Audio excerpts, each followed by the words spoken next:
نحمده ونصلي على رسول الكريم رب اشرح لي صدري ويسر لي أمري واحلل عقدة من لساني يفقه قولي قل إن صلاتي ونسكي ومحياي ومماتي لله رب العالمين لا شريك له وبذلك أمرت وأنا المسلمين اللهم صل على محمد وعلى آل محمد كما صليت على إبراهيم وعلى آل إبراهيم إنك حميد مجيد أما بعد. I'll be continuing with the tafsir of Surah Al-Waqi'a from where we left off, I believe, a few months back. So if you're following the verse, then the exact verse that I will be starting from is verse 41 of Surah Al-Waqi'a. وَأَصْحَابُ الشِّمَالِ مَا أَصْحَابُ الشِّمَالِ. So I'll go ahead and read these verses and then we'll recap and talk about the actual verses that are for today, inshallah. أعوذ بالله من الشيطان الرجيم بسم الله الرحمن الرحيم وأصحاب الشمال ما أصحاب الشمال في سموم وحميم وظل من يحموم لا بارد ولا كريم إنهم كانوا قبل ذلك مترفين وكانوا يصرون على الحنث العظيم وكانوا يقولون أإذا متنا وكنا ترابا وعظاما أإنا لمبعوثون أو آباؤنا الأولون قل إن الأولين والآخرين لمجموعون إلى ميقات يوم معلوم ثم إنكم أيها الضالون المكذبون لآكلون من شجر من زقوم فمالئون منها البطون فشاربون عليه من الحميم فشاربون شرب الهيم هذا نزلهم يوم الدين. So these were the few verses that I recited. And as a quick recap, Surah Al-Waqi'a, and I promise I won't take too much time on this recap. The Surah Al-Waqi'a, Allah subhanahu wa ta'ala, He, in the surah, begins by talking about three groups or three asnaf of people that will be on the Day of Judgment, right? In totality, He breaks down insan and any other being that is responsible into three groups. Number one, as-sabiqun, those who are of the righteous, but they're the foremost of the righteous, meaning they're at a higher level than the other righteous people that are underneath them. And then you have ashabul yamin, right? The people who will be given their book of deeds in the right hand. And these are also righteous people, but like I mentioned just now, they do not reach, or they are of not the same quality as as-sabiqun. And then you have finally ashabul shimal, the individuals who will be given their book of deeds in the left hand. So now Allah subhanahu wa ta'ala, and we will be discussing this third category in particular, ashabul shimal, right? The people who will be given their book of deeds in their left hand. We'll be particularly discussing these individuals. And ashabul shimal, these are not necessarily kuffar. These are not necessarily people who are disbelievers or mushrikeen for that matter. Ashabul shimal can be kuffar, and they can also be Muslims as well. There will be people on the Day of Judgment, right, who, because of their good deeds, their good deeds do not outweigh, or at least do not equal, their bad deeds. They will be getting their book of deeds in their left hand. And for that reason, they will have to spend some time in Jahannam for the sake of cleansing of their sins. So Ashabul Shimal doesn't, as I mentioned, doesn't only mean kuffar, doesn't only mean disbelievers. It includes those usatul mu'mineen, as we say in Arabic, those believers who will also be considered transgressors, right? So Allah subhanahu wa ta'ala says, wa ashabul shimali ma ashabul shimal. And the people of the left, who are those people of the left? Fi samumin wa hamim. Allah mentions that these people of the left, the adhab and torments that they will have to experience. We, in the past, the verses that we read above, mashallah, we were reading all the verses dealing with Jannah. and that gets our hopes and our desires high for Jannah, and that's exactly the maqsad. That's exactly the intended purpose of those verses. But this deen that we have, the deen that we follow, huwa bayna al-raja'i wal khawf. This deen that we have is between both hope and fear. Just as the element and just as the unsur of hope is important, the element of fear is also something that is sought in a Muslim, right? And it is this element of fear that that causes many individuals to refrain from sin. So Allah subhanahu wa ta'ala brings these verses of Jahannam so that we actually do get terrified of Jahannam. This is the purpose of those verses. So that we understand the repercussions and we understand the consequences of our actions, wrong actions, before we do them. And that's the maqsad, that's the point behind these verses. Fi samumin wa hamim. The first that's mentioned is that these individuals will be experiencing extreme heat. Samum refers to a very particular wind that would blow in the Arabian regions. And it comes from the word sum, which is poison. And this wind is a very dry and hot wind, right? The in wind typically when it comes into contact with the human body, that wind removes heat from the human body, right? The radiation that's coming out of the human body, it takes some of that out. But this wind, on the other hand, the wind of samum, this is a wind that instead of removing the heat from the human body, it kind of does the opposite. It induces more heat into the human body so that a person eventually starts to really burn up from the inside, even though he may not have fever initially, but it almost feels like he has like a deep fever that's hitting him. And I remember reading sometime that Ibn Battuta, uh, who is one of the finest travelers in the pre-modern era.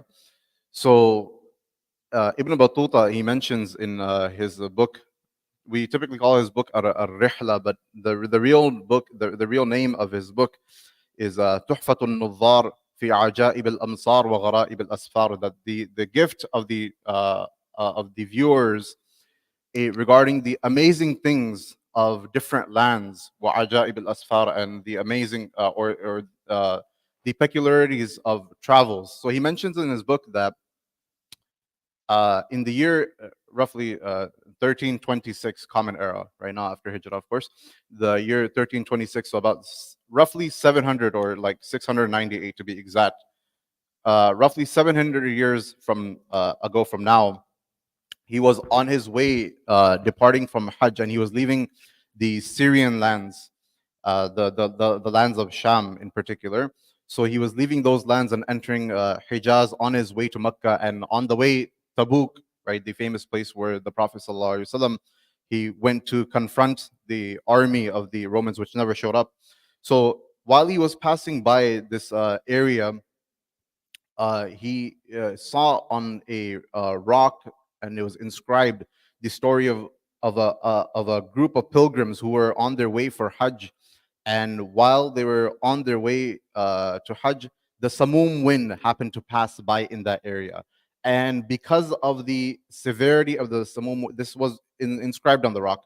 So because of the severity of this wind, all the Hujjaj that were on the way to Makkah, they had all perished. Some of them just lived barely enough to make this inscription on the rock, and soon thereafter they also passed away. So this Samum wind that was known in Arabia, it was no joke. It was something that if you were caught in, you were a dead man, right? And so Allah subhanahu wa ta'ala is saying that in Jahannam, right? Jahannam is already hellfire, right? But on top of that, there will be a wind that blows, extremely dry wind that blows, that will intensify the heat that the Jahannamiyun feel even at that time. What fi samumin wa hamim. Hamim refers to boiling hot water, right? And we will come to the word hamim more actually when the discussion of az-zaqum, the special or the tree in Jahannam, we will discuss hamim. But hamim refers to boiling water that will be given to drink. وَظِلٍّ مِّن يَحْمُومٍ, and a shadow from Yahmum. Yahmum is a dark black cloud of, or dark plume of smoke, as we say. So the people of Jahannam in this heat, just as any human being, when you're outside in the sunlight or heat is very intense, you go underneath the shade to seek some sort of shelter, to seek some sort of cool, right, and some get some tranquility. And the Jahannamiyun, again, they will also wish for the same thing. They will also want some sort of refuge or escape, if you will, from the heat of Jahannam. But what they will find instead of tranquility, and what their source of shade will be, dark plumes of smoke, right? Dark, like really black plumes of smoke. So if anybody's seen a fire, or God forbid, has been in a fire, right? You see that there are dark, that's really dark smoke that starts to pop up, right, when there's fire all over the place. And you, instead of, like, having proper breathing, you start to choke on your own breath, right? And so similarly, this is the punishment that they'll be given when they are looking for some sort of ease. On what the opposite of that will happen, the opposite, which is that they will start to choke on their own breath. They will feel even more restriction and constriction in their chests, right? Versus gaining some pleasure.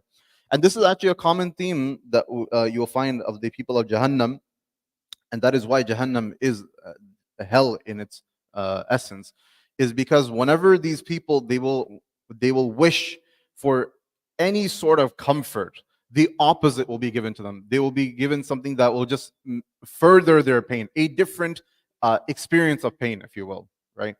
So this is a common recurring theme of the people of Jahannam. And I've heard of, and a lot of our mashayikh, that this is the smoke of Jahannam. Imagine the smoke, the smoke of Jahannam is this painful, that you'll be like choking on it. Our mashayikh make the dua that Allah don't even allow the smoke of Jahannam to touch us, right? Forget about the fire, forget about the flames, forget about all this other stuff. Don't even allow the smoke of Jahannam to touch us. And this reminds me of an incident of a pious individual who was back in this is like a long time ago, but back in the day when you would travel from land to land, you had these guest houses where caravans would stop. In Farsi we call them caravansaray. That you would have these places where the caravans would stop by, and it was for free. These were sponsored by the government. Think of them like hotels, right? The hospitality industry, kind of like. But you had these hotels that were on the way for travelers to stop, and they would be served meals, and they would be given rooms and chambers to sleep. And this was all sponsored by the governments of each region, respectively. So one of the Salihin, he mentions that I stopped by in one of these guest houses, and just to spend the night. I was on the way going somewhere, and I just happened to stop by here, and it just so happened coincidentally that I was the only individual in that guest house. There was nobody there. And then he mentions while I was in this guest house, right, I was minding my own business. I was reading, and I see a woman come into this guest house, right? And he says that all of a sudden my mind was overtaken by ill thoughts, right? That because guest houses, right, if there's no one stopping anybody, right? Theoretically speaking, these are grounds for ill intentions. These are grounds for lack of better words, zina. And so he says the ideas of fornication, they started overtaking my mind, and I was becoming totally overcome by this, right? And he says that I had the book in front of me, and there was a lantern, there was a lamp that was lit, and these thoughts just kept running over me. And so he said that the way I tried to avert these thoughts and push them away was that I would take my finger and dip it into where the flame of the lantern was, and I would dip my finger there, and I would tell myself that, "Can you bear the fire of Jahannam?" Right? To touch this, you can't bear the small flame, this flicker that's coming out. Right? You cannot bear this for a couple of seconds. How can you bear the torment and the lahab of Jahannam? Right? How can you bear that? And he says the whole night, every time those thoughts would come back to my mind, I would put my finger on there and remind myself that, can you actually bear the fire of Jahannam? Right? And then the whole night passed like this, and it just so happens that the woman, she was leaving early morning around Fajr time, the same time right now, and she saw him still sitting in the same position, and she said, "What are you doing here? You didn't sleep?" He says that, "Because of you, the whole night I couldn't sleep. Get out of here now, so that my mind can have some peace." Right? And so this our mashayikh, right, our ulama, our salihin, our righteous people, even from the smoke of Jahannam, right, they sought refuge from that. And may Allah protect us from this as well. وَظِلٍّ مِّن يَحْمُومٍ لَا بَارِدٍ وَلَا كَرِيمٍ. So the smoke that we were talking about, لَا بَارِدٍ وَلَا كَرِيمٍ, neither will it be cool in its nature, right? It's obviously smoke. It's hot smoke that's bellowing from Jahannam. وَلَا كَرِيمٍ, neither will it be graceful. You won't find any tranquility in it. إِنَّهُمْ كَانُوا قَبْلَ ذَلِكَ مُتْرَفِينَ. These individuals that are being discussed here, they used to be people of luxury in this dunya. And so mutrafin, right, refers to people who are indulged in their luxury, right? So it's not necessarily a bad thing to live a luxurious life. The problem is the reason why this is coming sort of as in a bad connotation, the word mutrafin, the word luxury, is because they indulged in it to the point that it distracted them from Allah subhanahu wa ta'ala. And this refers to a very particular mindset, actually. So we have some from examples from the previous nations, right? Where take the example of Qarun, right? The minister of Fir'aun. That inna Qaruna kana min qawmi Musa fabagha alayhim. Qarun, he used to mention that whatever I have, this is not from any Allah or anything like that. Na'udhu billah. He used to say, "Innama utituhu ala ilmin indi." That I was given all of this wealth, everything that I have amassed. This is because of my inherent skill, right? This is because of my diligence, and this is my work, because of which I am entitled for all this wealth. This mindset that all of what I have is mine and I'm entitled to it. This is a mindset of Qarun, right? And this is what's being talked about here. The luxury that's being discussed, right, is this type of mindset that an individual, he starts his wealth, instead of him using his wealth to propel him forward, his wealth actually takes him back further. His wealth overtakes him, right? And that's all he sees. And close to this idea is the concept of istidraj, right? And I'll explain what this is. And I believe I explained it before. But this concept is that when a person, he gains wealth and he becomes distracted from Allah subhanahu wa ta'ala. In the beginning, Allah subhanahu wa ta'ala sends him reminders, right? He sends him reminders in different forms, right? It doesn't have to be necessarily through a messenger, right? Allah subhanahu wa ta'ala in our lives, He sends us reminders on a daily basis in different ways, right? And it's just a matter of us reflecting on those moments to really capture those reminders. So these people, the reminders came to them in the beginning, but they decided to not take heed. So then what Allah subhanahu wa ta'ala does is He in fact increases them in their wealth, right? He kept letting them go further and further and further away from Him, right? Once they have decided that they're not going to listen to Allah subhanahu wa ta'ala, Allah does what? He actually lets them go fine, you want this luxury, you want a luxury devoid of me, go take it, right? And he keeps going, he keeps going. Allah mentions that فَلَمَّا نَسُوا مَا ذُكِّرُوا بِهِ فَتَحْنَا عَلَيْهِمْ أَبْوَابَ كُلِّ شَيْءٍ حَتَّى إِذَا فَرِحُوا بِمَا أُوتُوا أَخَذْنَاهُمْ بَغْتَةً فَإِذَا هُمْ مُبْلِسُونَ. That when people they forget our remembrance, فَتَحْنَا عَلَيْهِمْ أَبْوَابَ كُلِّ شَيْءٍ, we open for them the doors of everything, right? We start to give them all the ni'am. And this was also one of the you can say things that the people of Quraysh or the people against the Prophet mentioned, that we have everything, we have more than you. That means Allah has blessed us more. And this is a very foolish idea to think that just because you have more, or you have been given more blessings, that you are under the rahmah of Allah. That's not necessarily true. It could be this concept of istidraj that we're talking about.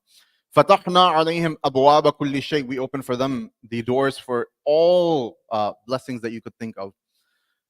Then what happens? Then all of a sudden we seize them, right? All of a sudden our punishment comes to them, and that punishment is not a reminder. That's the final call. That's it for them. We gave them enough time. فَأَمْهِلْهُمْ رُوَيْدًا.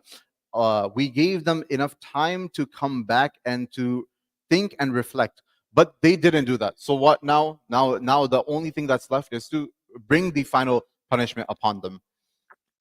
So Allah mentions that إِنَّهُمْ كَانُوا قَبْلَ ذَلِكَ مُتْرَفِينَ, that these individuals, they were indulged in their in their luxuries. وَكَانُوا يُصِرُّونَ عَلَى الْحِنْثِ الْعَظِيمِ, and they used to persist on a very great sin, right? Al-Hinth al-Azim, a very great sin. Al-Hinth al-Azim over here refers to shirk in Allah subhanahu wa ta'ala. So this particular verse is obviously not referring to Muslims, since Muslims are not involved in this, but this is referring to mushrikeen.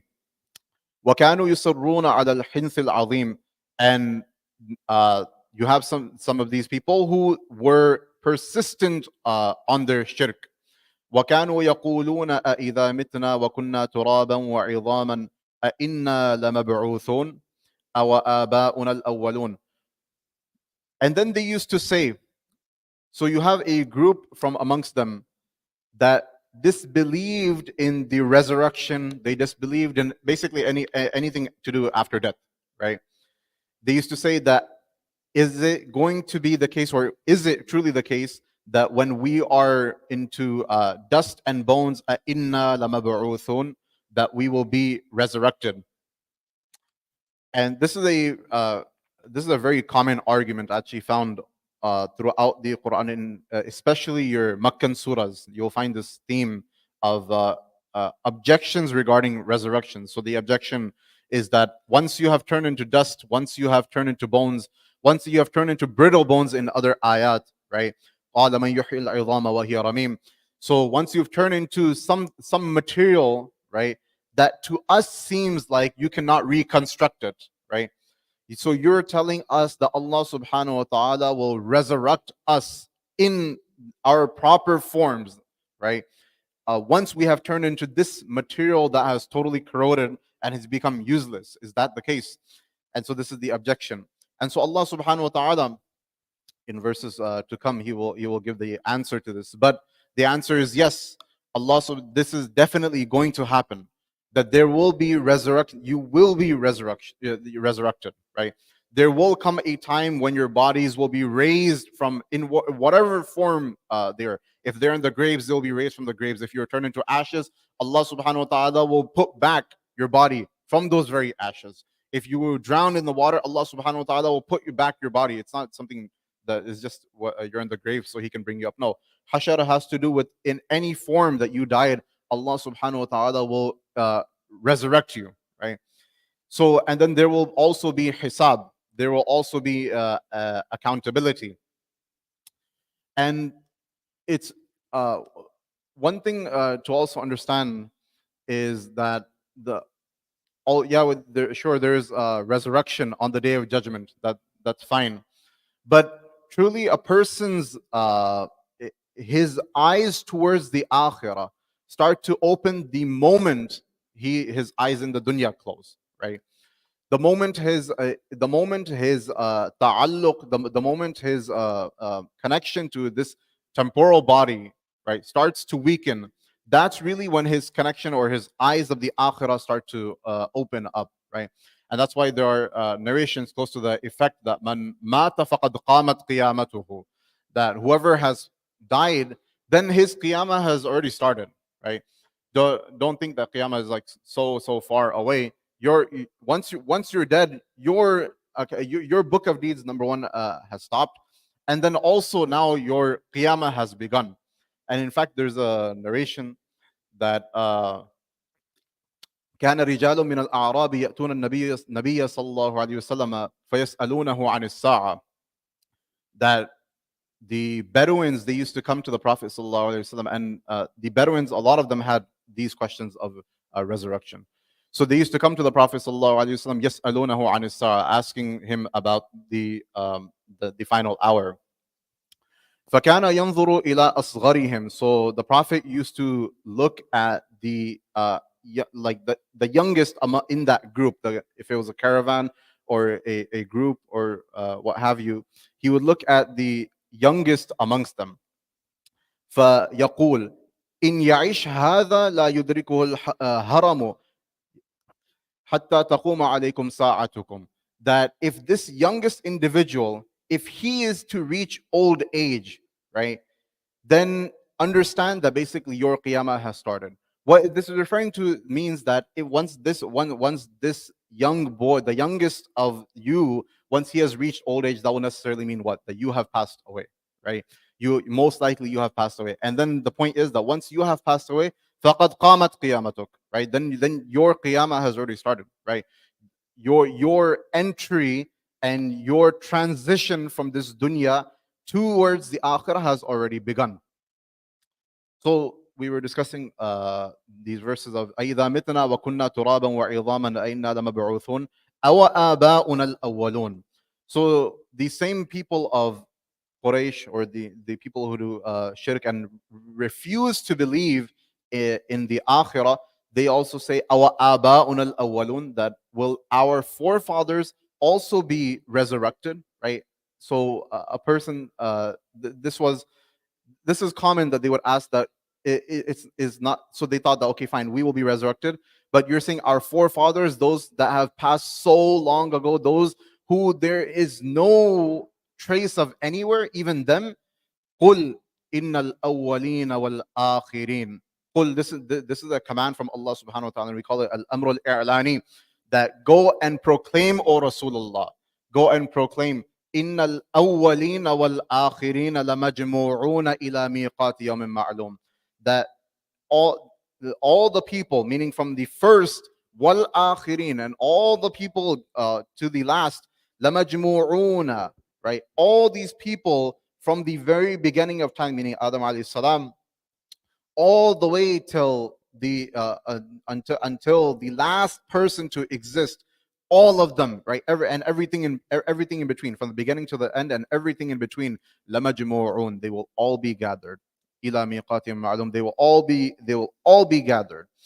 And what will they be gathered for? Allah subhanahu wa ta'ala will cause them to raise, and they will have to give accountability, right? And that day will be so difficult for some people, right?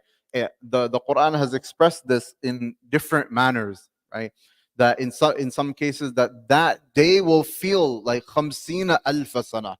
For some people, that day will feel like 50,000 years of this dunya, right? That's how slow, because of how difficult that day will be, right? Allah subhanahu wa ta'ala knows how long the day is.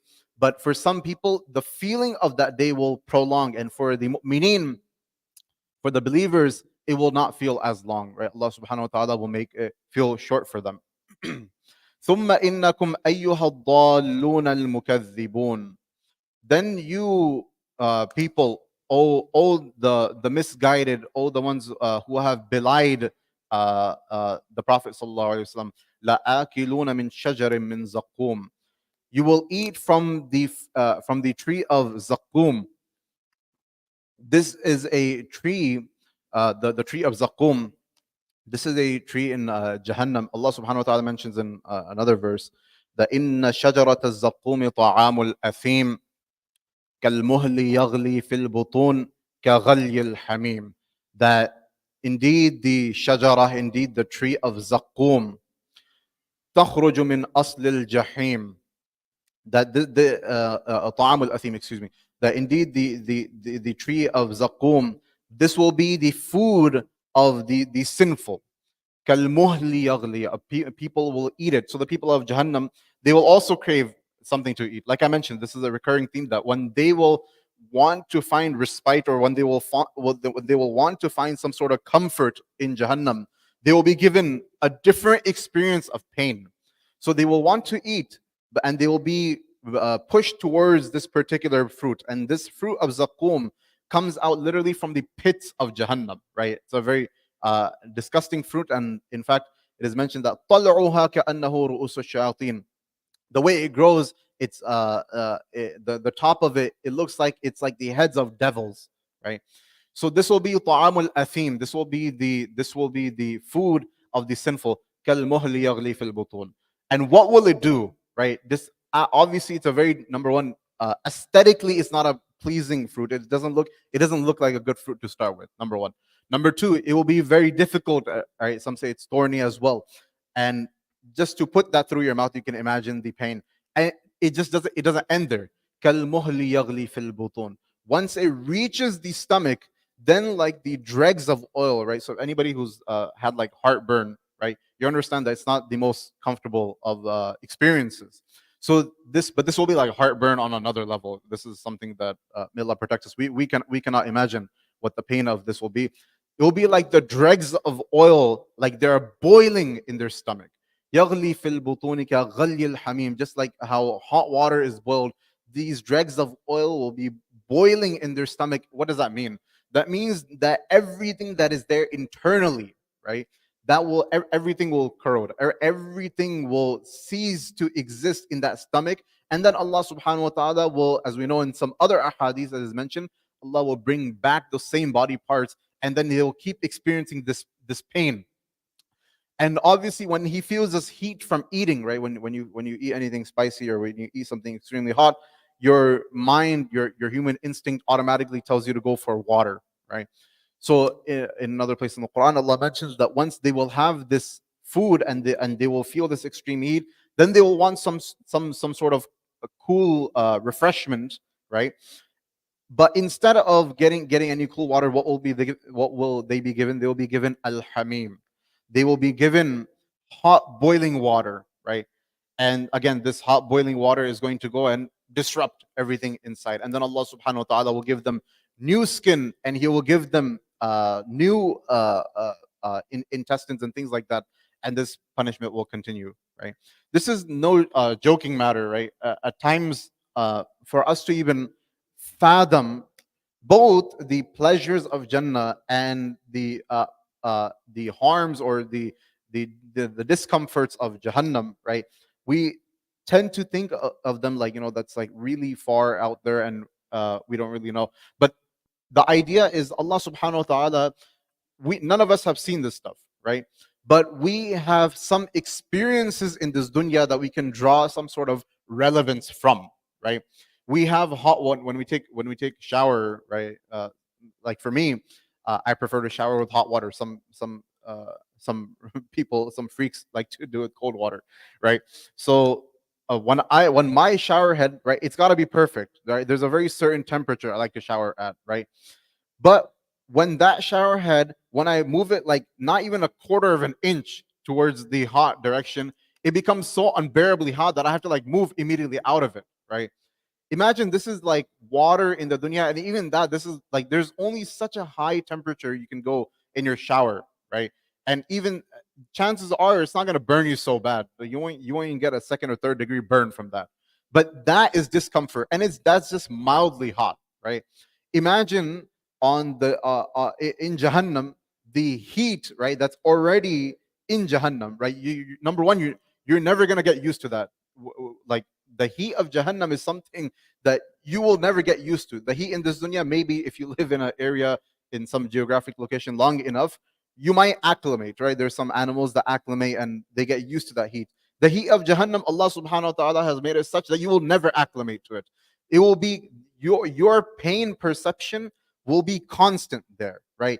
It won't be like over here, in dunya, you feel pain for a bit, your nerves get severed or your nerves start to fail, and then you don't feel pain, right? You just stop to feel pain. That's not the case. Your pain will be intensified, right? Whatever nerves you have over there, they are going to be also made out of steel, right? Those nerves are going to keep feeling the pain. So may Allah subhanahu wa ta'ala protect us from this. But this is what Allah subhanahu wa ta'ala has in store for the people of Jahannam. فَشَارِبُونَ عَلَيْهِ مِنَ الْحَمِيمِ فَشَارِبُونَ شُرْبَ الْهِيمِ. So they will be drinking, as I mentioned, after they have zaqqum, they have this terrible fruit. شَارِبُونَ عَلَيْهِ مِنَ الْحَمِيمِ. After they will drink this hot water. فَشَارِبُونَ شُرْبَ الْهِيمِ. Now they are not gonna just drink, like take a sip and be like, oh my god, this is terrible. Why are we drinking this? No, out of their immense thirst, they will drink so much of that boiling water, like al-him. Him refers to specifically refers to camels who have the disease of drinking so much, but they're never quenched from that from whatever they drink, right? So the idea is that just like these camels, which drink so much and they're never quenched, these jahannamiyun, they will also continue to drink this boiling water despite knowing they feel the pain, right? But they're trying to find even like just the slightest experience of quench, right? If they can get that, they will just keep drinking and drinking, thinking that eventually it's got to do something, right? There's only so much water you can drink, and eventually you expect yourself to get quenched, right? Even if you hike like 10 miles, you drink a gallon, but you'll get quenched at one point. So they will think with that same idea that we should get quenched at some point, right? But that won't be the case. They will keep drinking and drinking and drinking, and it's just going to make their matters worse, and their thirst is not going to go away. هذا نزلهم يوم الدين. This is their nuzul on the day of recompense. Nuzul refers to ما يعد للضيف. It refers to the hospitality that you prepare for a guest, right? So when you have guests coming home, there's a very particular the way you do stuff at home. That's not typically the way you do when guests come. When a guest comes, you have a very particular standard that you want to uphold, right? You want to put like ribbons on the walls and stuff like that. You want to make sure the tables are right. You want to make sure all the food is good. You have a very particular set way of doing things when guest comes, right? Which rightfully you should. So that's what the word nuzul means, right? And when you think about that should give a good connotation. But Allah subhanahu wa ta'ala is saying that all of this that I've told you about the people of Jahannam, all the different types of punishment, that will be their nuzul in Jahannam. This, you are the guests of Jahannam, quote unquote, right? And this will be the way we prepare Jahannam for you. This is actually sarcasm. We call it tahakkum, right? At-tahakkum al-Qur'ani. That this is sarcasm that Allah subhanahu wa ta'ala is employing here. That just like how you are the guest of Jahannam, and this will be what you have to endure. In other places, Allah subhanahu wa ta'ala uses the same tahakkum, the same type of sarcasm, but He mentions ذُقْ إِنَّكَ أَنْتَ الْعَزِيزُ الْكَرِيمُ. That taste, right? إِنَّكَ أَنْتَ الْعَزِيزُ الْكَرِيمُ. That you are those same people, right? That were mighty and respectful or noble in the dunya. Now you come and enjoy the pains and punishments of Jahannam, right?